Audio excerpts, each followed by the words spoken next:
For more on this, let's bring in Dan Ye, CEO of College Node. Dan, great having you. And first up, AI's job game is changing fast, right? And are new grads sneaking into the market or getting blocked out by robots? Well, it depends on what you study, right? So if you're a writer, I have a degree in English literature. So in this day and age, if you major in writing, you'll be in trouble because ChatGPT can do your job. On the other hand, if you major in creative dancing, right? Like I don't see dancers getting replaced anytime soon. So it really depends on what you're studying, and it really depends on what you want to do with your degree.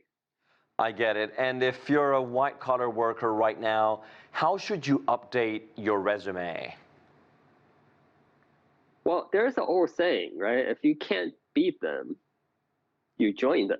So if you look at the jobs these days, employer overwhelmingly want employees who are well versed in AI, how to use AI, how to make operation more efficient.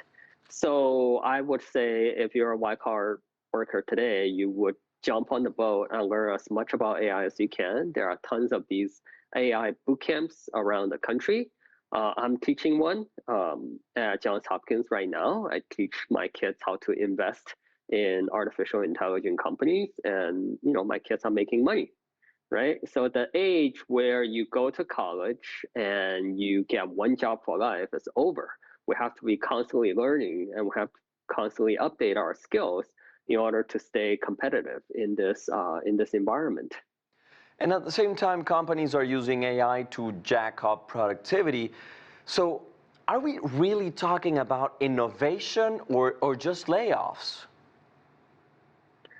It's mostly just layoffs. I do see some innovation gains, but I don't even know if it's called layoff. If it's the job that you should have, but you never had, is it a layoff? If you look at job openings for new grads, there has been a 35% decline since ChatGPT 3 become available in the end of 2022. So those are millions of jobs, tens of millions of jobs that were eliminated that would have gone to a human. So, the age of machine is here and it's not going to go away. And the best course of action we can do is to adapt this new economy rather than fighting it, because I don't think fighting it will go anywhere. And Dan, if automation cuts costs but kills livelihoods, right? Whose side is this tech revolution actually on? Well, the tech revolution is on the side of the entrepreneurs who created those tech companies, right? These are all for-profit companies, and their goal is to maximize as much profit as they can, and they do so by eliminating human jobs.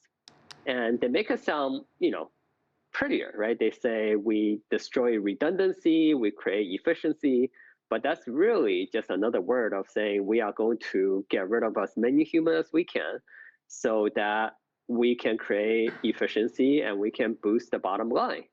And they have a duty to their shareholder to do so. So really, we're going to see a tiny amount of tech entrepreneurs getting fabulously wealthy, and we're going to see a mass wave of human layoffs.